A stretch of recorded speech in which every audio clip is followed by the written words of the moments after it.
Buenas tardes, con todos voy a hablar sobre el caso Parmalat. A principios del 2003, el grupo alimentario Parmalat se vio obligado a revelar un agujero en cuentas falsas, con que eso alcanzaba más de 4.000 millones de dólares y de euros.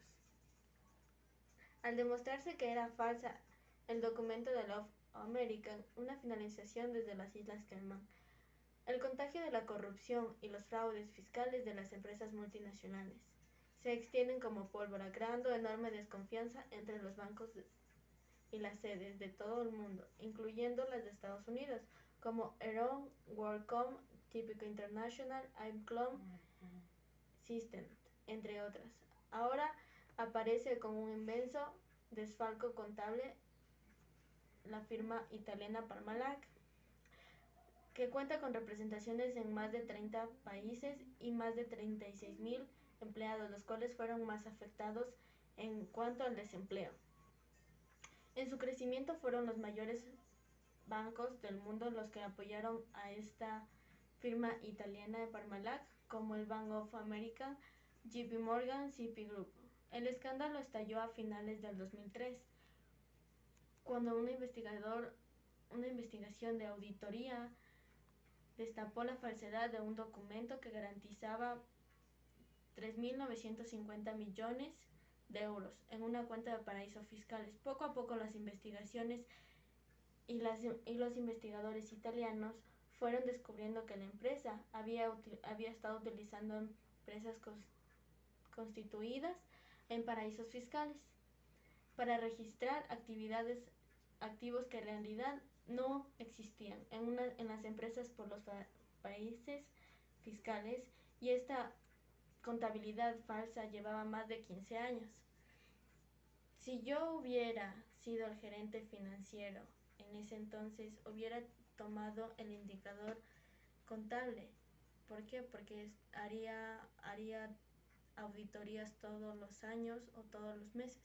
También hubiera utilizado el previo, que sería realizar una prueba antes de enviar toda la información que se podría tener, sí, para que sea contable y se registre poco a poco y que pueda tener claridad en todo lo que hacía la empresa. Y eso, así que muchas gracias. Posteriormente, la compañía admitió que era incapaz de liquidar una inversión de 500 millones de euros en un fondo colocado en las Islas Caimán. La crisis llegó a su final cuando la empresa Parmalat no pudo pagar su primer adeudo de 400 millones de euros que fueron requeridos por sus inversores minoristas.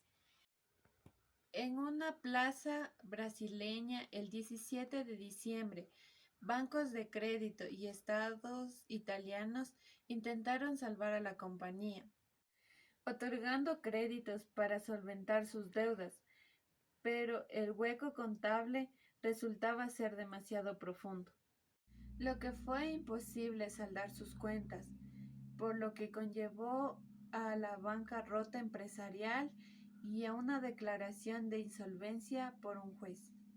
Según la reconocida firma de auditores PricewaterhouseCoopers, la deuda de la transnacional italiana es 8 veces mayor a lo anunciado en la anterior dirección y alcanza la astronómica cifra de 14 millones de euros, que equivale a 17.927 millones de dólares.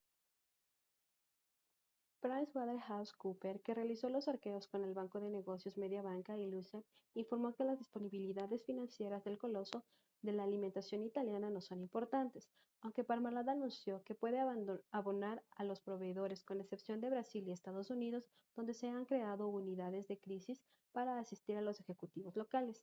La investigación PricewaterhouseCoopers fue indicada por el comisario extraordinario designado por el gobierno italiano, con el propósito de salvar el emporio alimentario, mientras la nueva dirección espera que se pueda frenar la crisis y llegar a acuerdos con los bancos y acreedores. Hasta el momento suman 10 las personas que han sido arrestadas y 30 se hallan bajo investigación por fraude, manipulación de mercados y falsa contabilidad. Sus principales ejecutivos, entre ellos el expresidente Calixto Tanzi y el exdirector financiero Fausto Tona, se encuentran en la cárcel bajo acusaciones de bancarrota fraudulenta, estafa y especulación abusiva. Uno de los controles internos dentro del caso Parmalat es el control interno contable, ya que el gobierno corporativo externo se suscitaron dudas con respecto a los auditores, ya que no se sabe con certeza si actuaron correctamente en cuanto a la vigilancia y el control, además de la transparencia e información de la estructura financiera de la empresa. Tuna colabora en forma activa con la justicia y sus revelaciones son consideradas valiosas por los investigadores, y en su defensa aduce que solo fue ejecutante de las órdenes del expresidente y fundador de Parmalat. Las averiguaciones de los fiscales se centran en los bancos que en los últimos meses gestionaron préstamos en obligaciones a la empresa alimentaria, como el alemán Deutsche Bank, los estadounidenses Citigroup y Morgan Stanley, así como la agencia de clasificación Standard Poor's.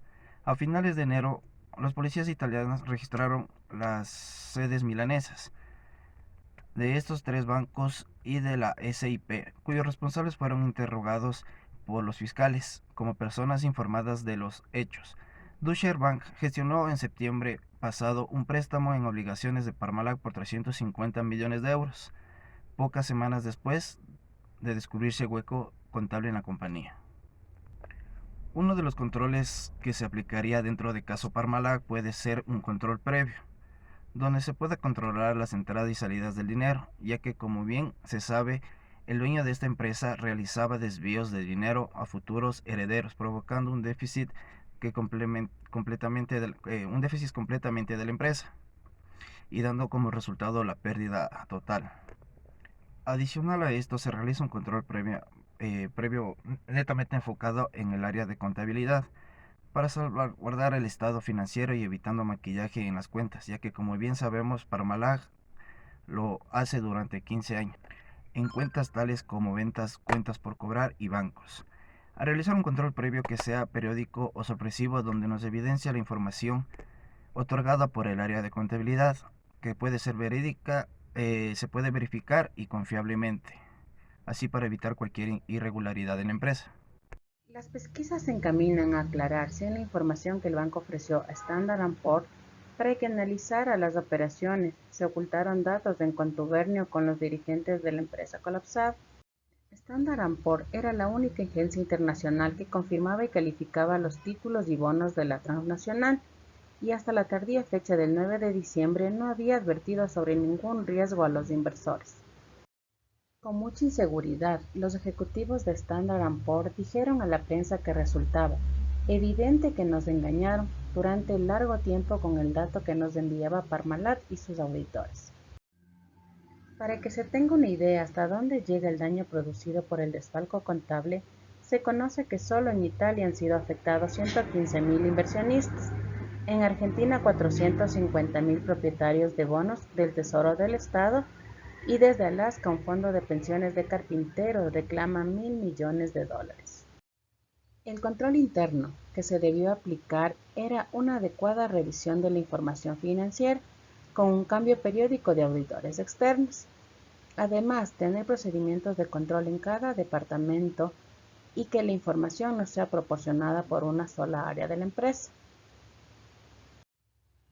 Además, se debió manejar un flujo de pagos a proveedores y cobros a clientes de una manera sistemática, que se refleje de forma diaria en los bancos que mantiene la empresa, también tomando en cuenta que para cada proceso debe estar desagregado en las diferentes áreas para que la información no se proporcione por una sola.